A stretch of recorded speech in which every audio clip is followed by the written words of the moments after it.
Welcome to the Doctors Making a Difference podcast, where we help physicians to be empowered with the tools they need to be successful in medicine, in finance, and in life. Join us as we highlight doctors and other professionals around the world who are making a difference.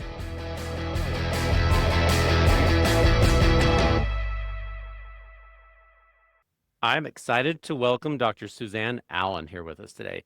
I've had the privilege of knowing Dr. Allen. I've met her several years ago, but then over the last 2 or 3 years, we've served on a board together, the Idaho Academy of Family Physicians. Dr. Allen is an accomplished academic physician, has worked in residencies. She's worked with the University of Washington extensively and has a ton of experience related to medical education, advocacy, organized medicine, and is just all around good example. And I've really enjoyed getting to know Suzanne Allen. She's given me permission to call her Suzanne in this podcast. But would you mind introducing yourself in more detail to our audience, Suzanne?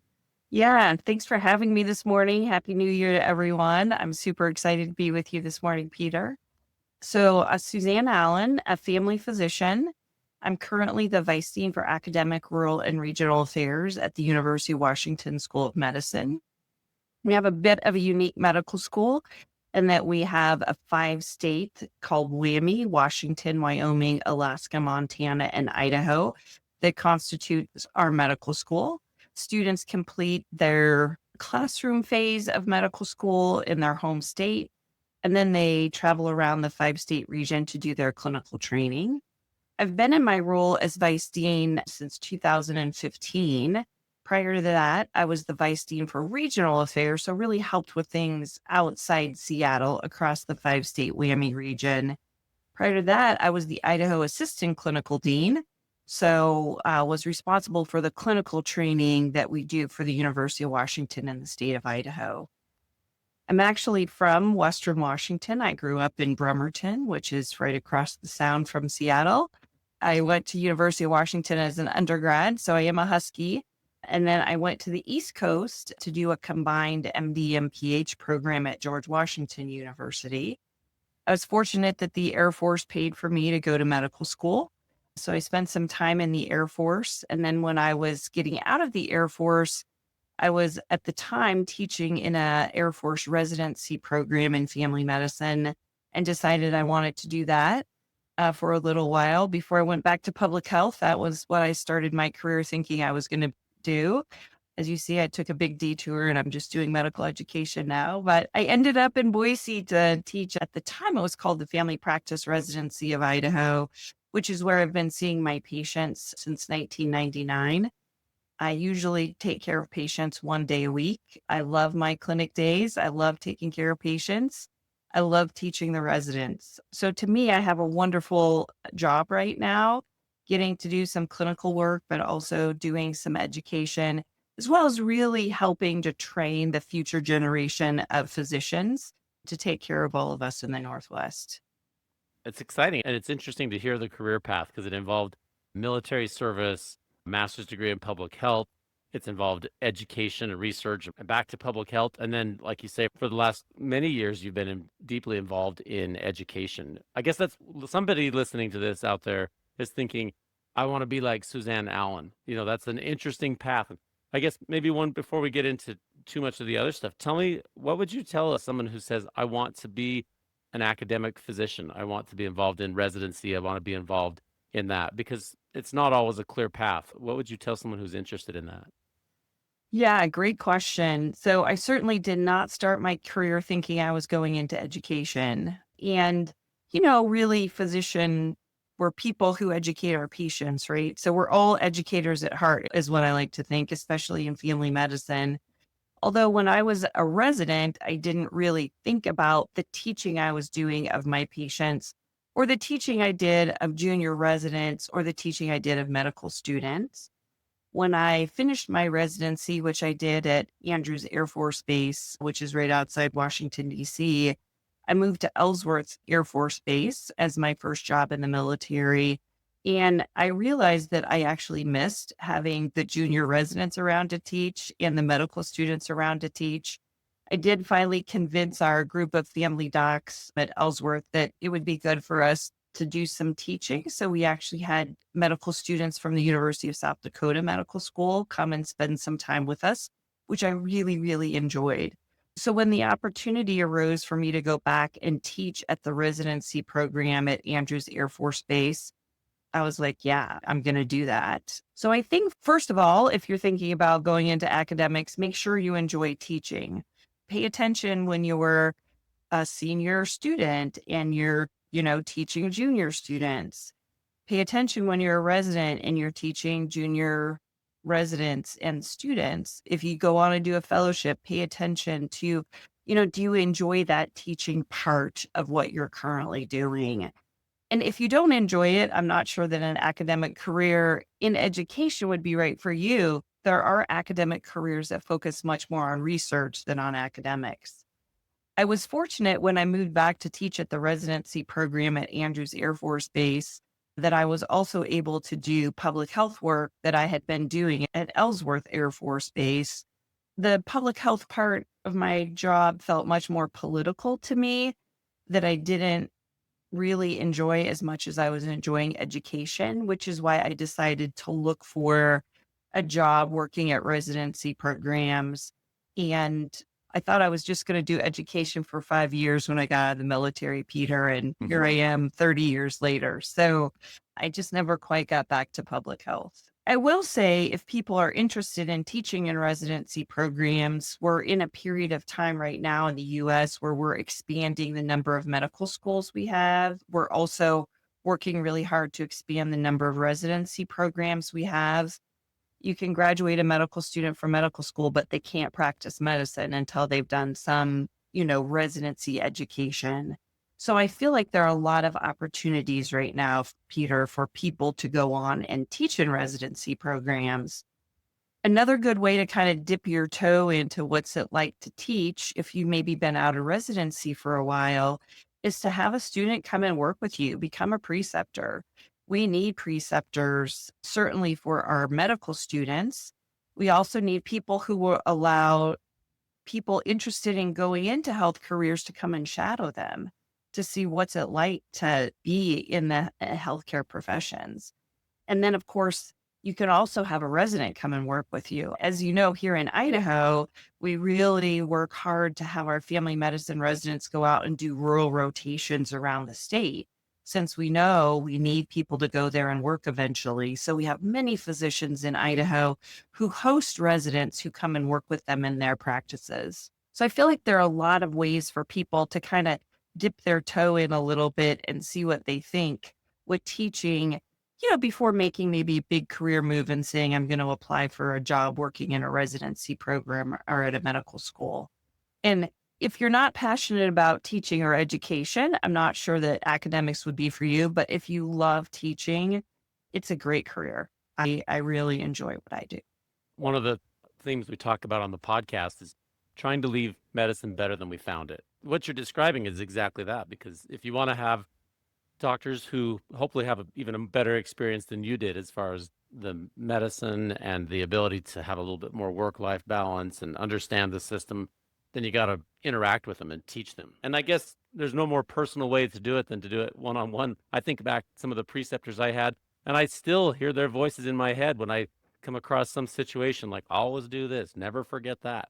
And I still remember it now, years into practice. And I'm thankful for those preceptors because they did have a really powerful impact. And so it does make a difference. And those people in those states, when you're ready to learn, when you're in that state of mind to make the next step, and someone that's a few years ahead of you in the process takes the time and you listen to what they say, it has a permanent impact. And so that is a really awesome way to do that. Yeah, absolutely. I completely agree with you.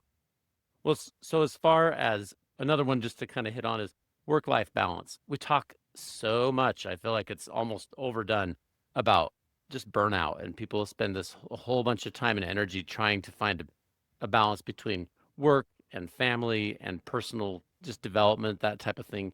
So as an academic career physician or other people you've come across that have worked in academia, whether it be with a university or residency, would you say most of your peers have pretty decent work-life balance, or would you say that it's still something that's a major struggle? Yeah, it's a great question. I think, as with any role you take in your career or any position you decide to pursue, I do think it's up to us as individuals to figure out what makes sense. One of my colleagues at the University of Washington, who's our chief wellness officer for the School of Medicine, her name is Anne Browning. She talks a lot about integration of your work and your life rather than talking about the balance between the two.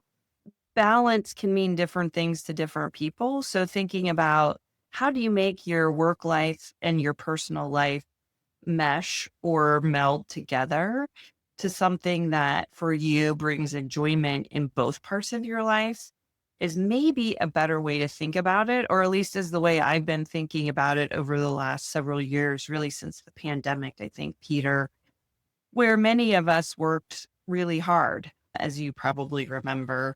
Hmm. So I do think that people are able to really find a way to make their work life and their personal life work together. I will say, in thinking about how that is possible for me, it's really because of my colleagues. And so I feel that my colleagues, both at the clinic or the residency program where I work in Boise, but also my colleagues within the School of Medicine at UW, we work really hard to accommodate each other. So if we know someone has a big life event coming up, we make sure that they have the time off that they need. And we're happy to cover. An example of this would be one of our residency faculty whose mom was diagnosed over the summer with terminal cancer Hmm. and was told probably only had a couple of months to live.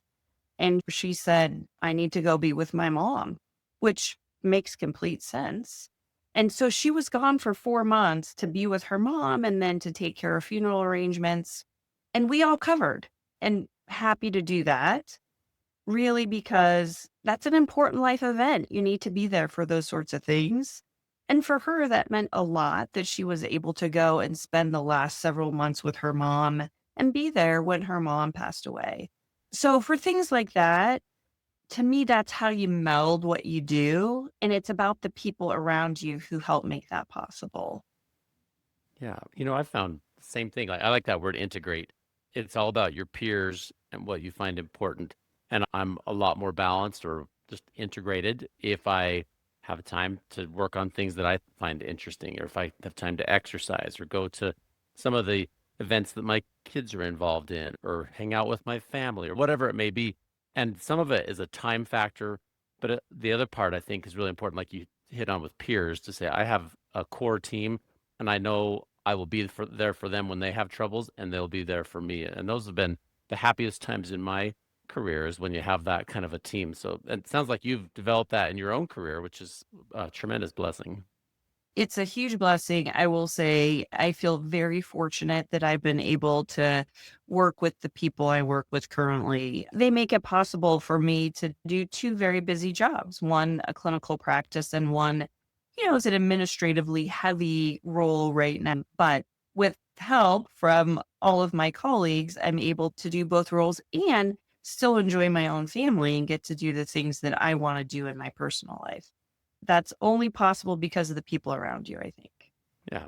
As we talk about this, one of the reasons to be involved, like we talked about a few minutes ago, involved in medical education in the process, is because you want to have those peers. And we try to recruit people to work in medical practices or academic settings that will be part of that core team of doctors that really make a difference for our patients, and the colleagues and the people you work with are tremendously impactful to your life. So I applaud what you're doing, and I think that will leave medicine better than it is today, because we continue to find really high quality people to put in those positions. So thank you for what you're doing. I know it's a ton of work.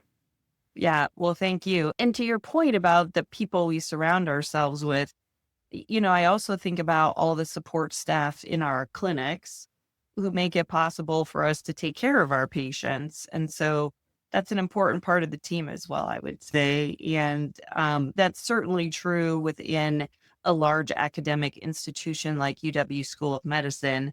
There are many staff that make it possible for the faculty to do everything that we do. Absolutely.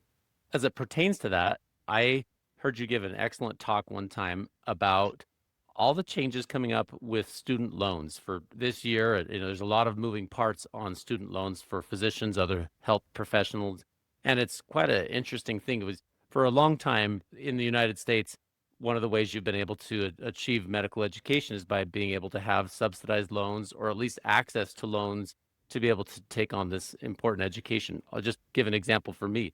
I'm an Idaho farm kid. I grew up in a single wide trailer house. We had plenty. We never felt like we were poor. We felt like we had all the things we needed, but we never went anywhere unless we were staying with family. And we had a big toolkit in the car every time we traveled because, the car was probably going to break down. And that was okay. That's the life that my parents chose, and we were happy to live it. And I never felt deprived once as a child. There were plenty of things that, I wished we could have done with some little experience, but I really grew up in a wonderful, loving home. That being said, I would have never been able to say, yep, I'm going to sign up and go to medical school and take on $200,000 worth of debt and take this risk without all those things to back me up. And so I was able to do that. I was able to qualify for a sponsored position at the University of Utah, which has a similar arrangement with the University of Washington.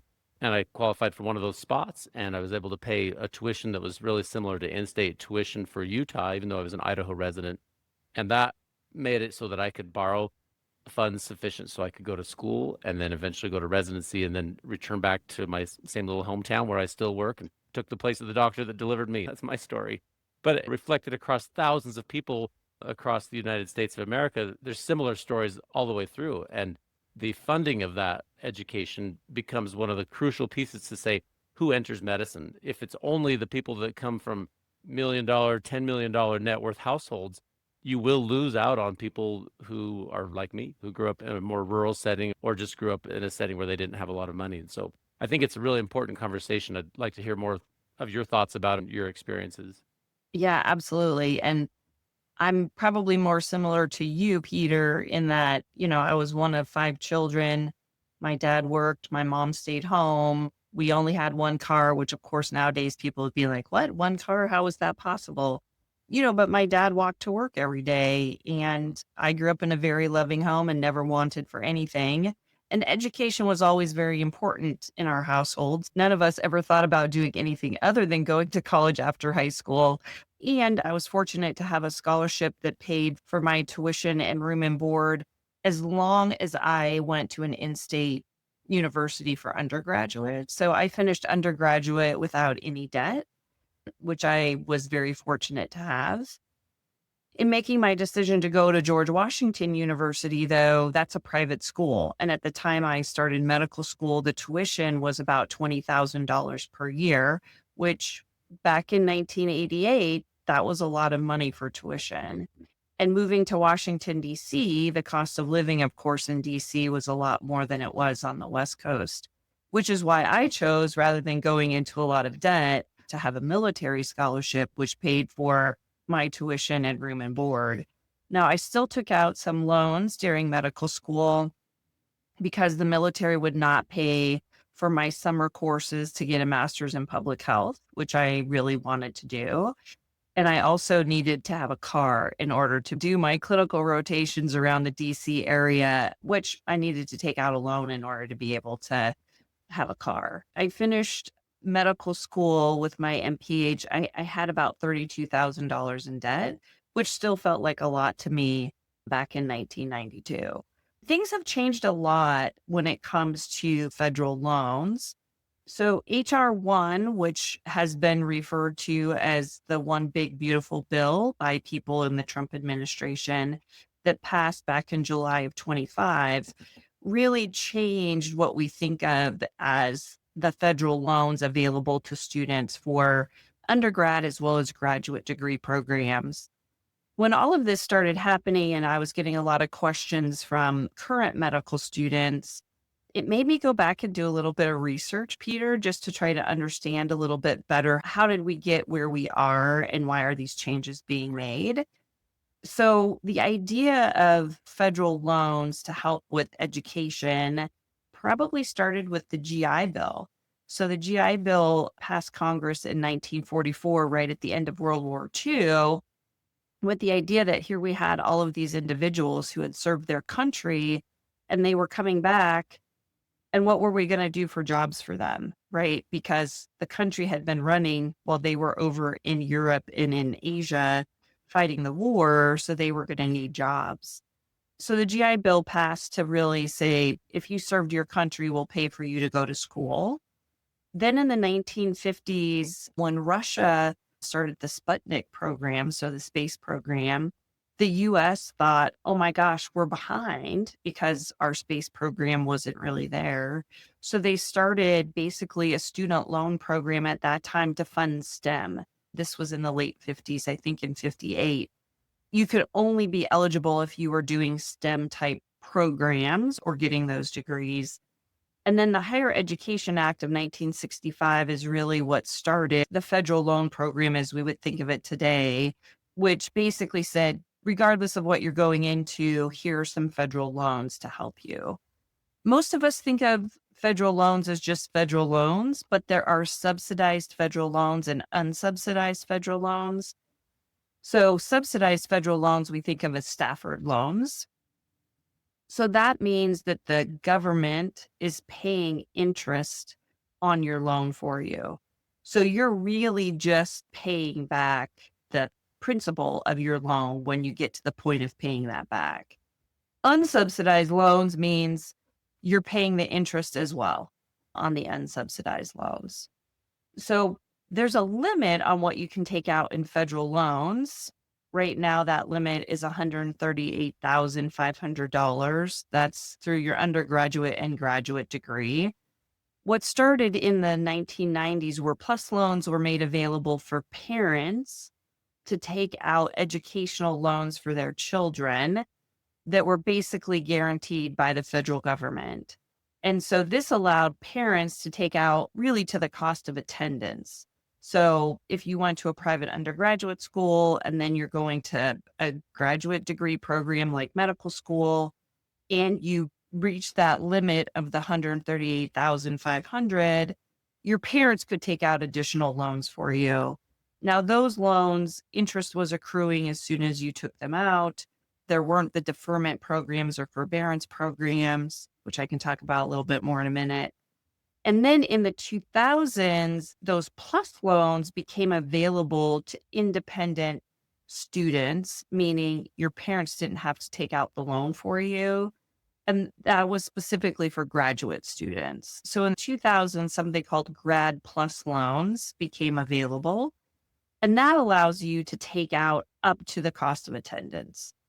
Say your tuition right now is, I'm going to say $50,000 a year to go to medical school, and your cost of living is say another 40 or 50,000. Just to make the math simple, I'm going to say it's 50,000 because that's a nice round number of 100.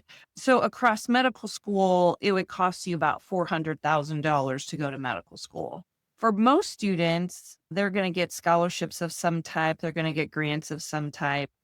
The average debt rate now for students graduating from allopathic, so MD medical schools, is about $230,000 to $240,000. Mm. So that difference is made up with other funds. But of that 230 or 240,000, if 138 of it was in those subsidized loans, that additional 100,000 is in your Grad PLUS loans.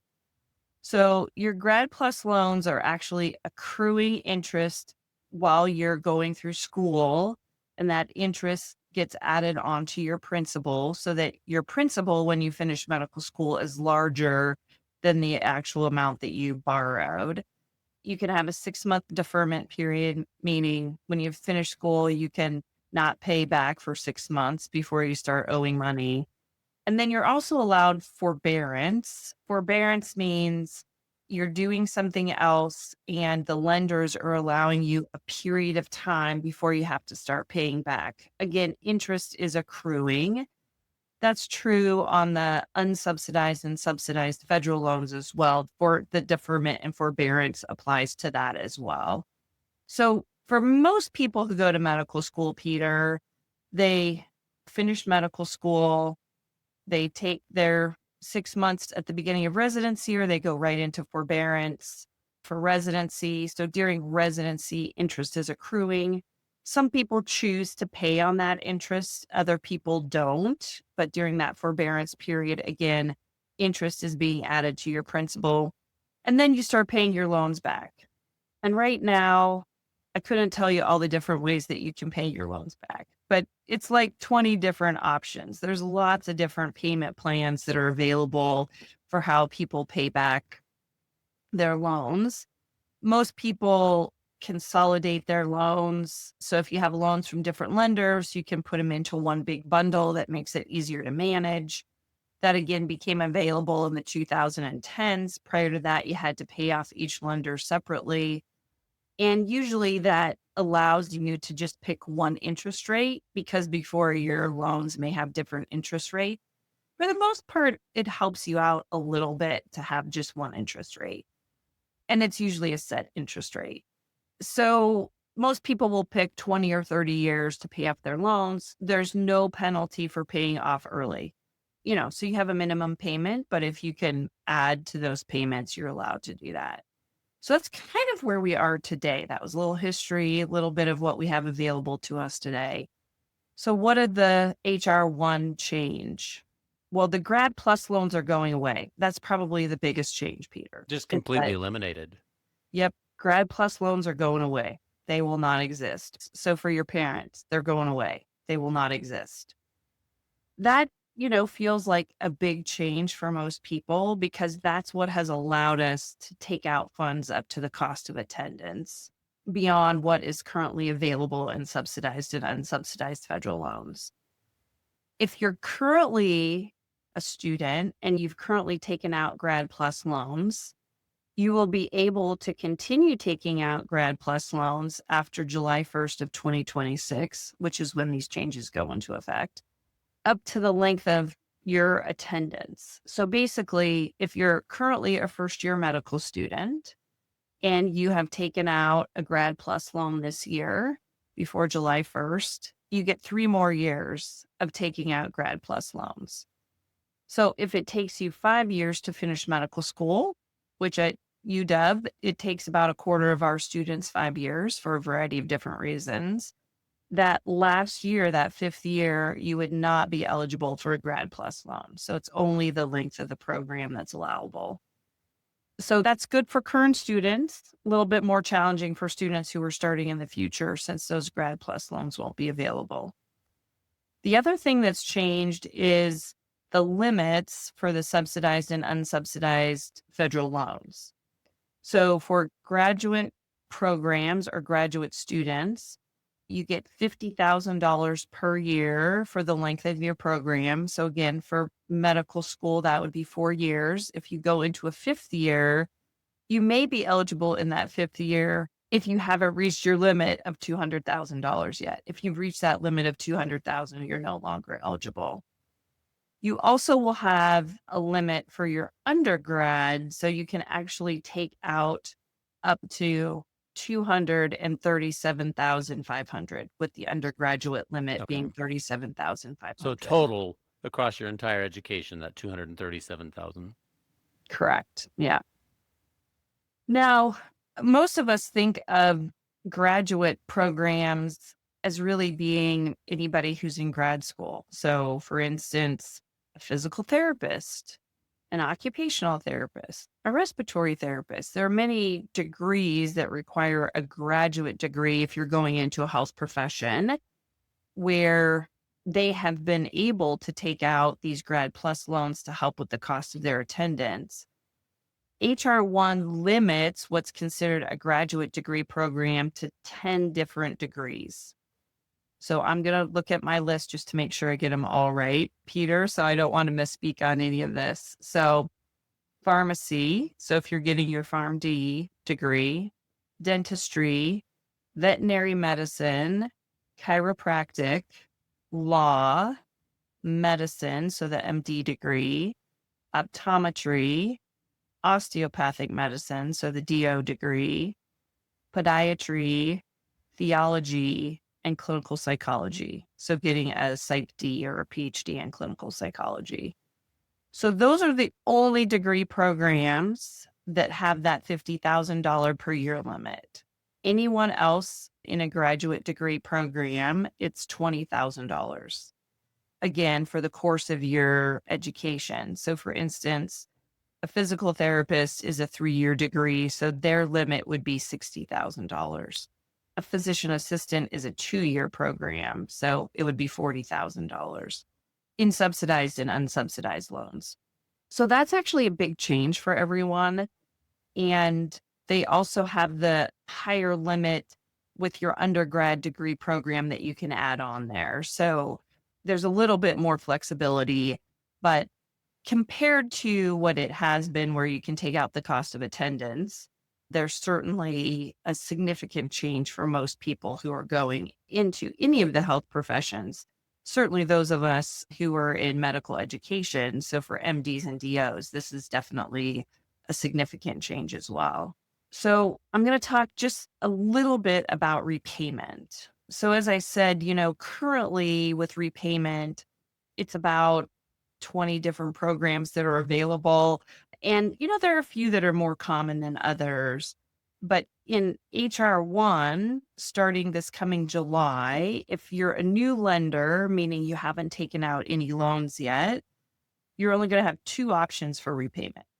If you have taken out loans before July 1st of 2026, you have until July 1st of 2028 to decide which of these 2 programs you want to go into.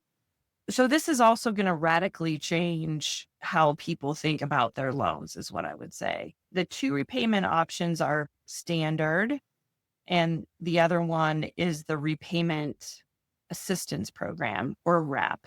So with the standard payment, it's really how many years you have to pay off your loan is based off of how much money you have taken out. I will just say, for people who are going into medicine, where it's likely that the amount of loans you've taken out is over 100,000, you're going to be in a 25-year repayment program. And what you pay every month will be based off of how much money you owe. So what's the principal that you have? And you have 25 years to pay it off. So it'll be simple division. And then, of course, there will be interest on top of that. So that will be kind of the standard repayment program. Now, the Repayment Assistance Program, or RAP, has a couple of interesting items that could be really helpful, especially for people in medicine, in my opinion. Although I haven't thought that much about the other professions, just to be fair. So when you go into RAP, or the Repayment Assistance Program, you do have to start paying in residency. That's maybe the one downside. How much you're going to owe is based off of how much you're making. So if you're making 50 to 59,000, 999, right below 60,000 as your residency salary, you would owe 5% of your pay. 5% of your gross pay, not of your net. Correct. Of your gross pay, or 60 to, 69,999, roughly 370 to almost 80, roughly 400. So you go 5, 6, 7% as you go up. If you're in the 80 range, it would be 8%. In the 90 to 100 range, it would be 9%. If you're making over 100,000, which I suppose as salaries go up, maybe someday residents will make over 100,000. Maybe. They're not right now. It would be 10%, and it will never be more than 10% of your gross pay. That would really be covering your interest. And whatever interest that doesn't cover, that interest is then forgiven, so that you're not actually accruing interest during residency on your loans. So for instance, if you have $200,000 in debt, your average interest payment on current loans is probably going to be around $1,000 or $1,100 per month. But if all you're paying, say you're in the $60,000 range, is $300 a month, that other $800 or so of interest is being forgiven by the government. So that's actually a good thing when you look at that, repayment assistance program. The other thing it's doing is it's taking $50 per month off your principal. So if you think about a family medicine resident, it would be $600 a month that's coming off the principal. Over the course of 3 years, it would be $1,800. I know that doesn't sound like a lot if you have, $200,000 in loans, but it's better than having that slightly higher amount. And you then have to continue to pay that off and pay interest. Super big help that you're not accruing interest during residency. And then, really helpful that you're having a little bit taken off of your principal. And then once you're done with your residency and fellowship training, you go into a repayment plan where you're basically paying a set amount over a 25-year period. For both the standard option and the resident assistance program, there's no penalty for paying off early, which is great. So the last thing I just want to mention is the public service loan forgiveness program, which many people have taken advantage of. That program is still in existence, Peter. And so it really says if you're working in the public sector, if you're working for a 501c3, if you pay your loan payments back over 120 payment periods, which is essentially 10 years if you're paying once a month, the rest of your loans will be forgiven. That program is still in existence. It will continue to exist going into the future. They may continue to limit a little bit the programs that are eligible. So, for instance, right now, if the organization that you work for does any sort of gender affirming care for children, so people under the age of 18, they will no longer be eligible for the public service loan repayment program for their employees as they have been previously. So, for instance, at Full Circle Health or the Boise Family Medicine Residency Program where I see my patients, it's a teaching health center. It is eligible for the public service loan forgiveness program. And many of our faculty who come and work for us still are paying off their loans. So if they work for us for 10 years and they've continued to pay on their loans, the rest of their loans after that 10-year period time is forgiven. So that's still an option. The National Health Service Corps program is still available, which offers loan forgiveness if you go to certain locations that are underserved when you first finish your residency. So there are still a few options available, Peter, for people who might think, oh my gosh, this is too much. The National Health Service Corps also has a scholars program that will pay for your tuition and living expenses up front. You, of course, owe them a certain number of years. The military, which is how I was able to go to school, is still available through the Health Profession Scholarship Program. So there are options out there. So I would really encourage anyone listening, if you are interested in going into a health profession, but especially if you want to go into medicine, it's a wonderful career. And there are ways to make it feasible for you to be able to go to medical school and still be able to manage things financially. Yeah. No, thank you so much for going through that in detail. One of the other questions I was just thinking about is, so say one of my kids or somebody else, the next generation wants to go and their Stafford loans are capped at $50,000 and there's no more grad or grad plus loans. And, they can choose the cheapest medical school you can find, but medical education is quite costly. What's available for those students to cover the gap between 50,000 and maybe additional living expenses and stuff they may accrue during medical school? Yeah. So private loans is going to be what's going to be available, unfortunately, Peter. So that's the part that I think is going to be the hardest. So for private loans, as a medical student, you probably don't have a lot of credit history yet. And so it's harder to get a private loan. Your parents may have to co-sign or someone in your family may have to co-sign with you. The interest rates are going to be higher. And of course, interest will begin accruing right away as soon as that loan is taken out. And the repayment options won't be as great. So that's where likely I would say people will be turning to be able to cover the rest of the cost of medical school. And I do think for people who have any interest in trying to advocate for this changing, there are certainly options. I think really working with your congressional delegation from your state. So getting to know your Congress people, your senators, and really telling them how it's affecting you and your ability to go into a much needed career will make a huge difference. lawmakers make decisions based on people they know and experiences they have. So that's why I would echo that same thing. Get to know your legislators. Let them have your cell phone. Say, I'm a resource for you if you have any questions. And then you can think of your own story. Everybody has a story like my story or Suzanne, your story. Everybody has a story, how they got there. Most people don't come from wealthy families. Most people just come from regular middle-class American families. And so we still need doctors. We still need good doctors. We need people from across the spectrum. And we shouldn't incentivize schools to charge more than it really costs to offer it. But it is expensive to do a medical program. And so anyway, I think it's a very important discussion, really informative to go through this. And I think it's very important for us as current practicing physicians and those who are the rising generation of upcoming physicians to get to know your legislators and say, how does this affect? Can we actually make this work? And are we making it so that regular folks can go to medical school if that's their passion?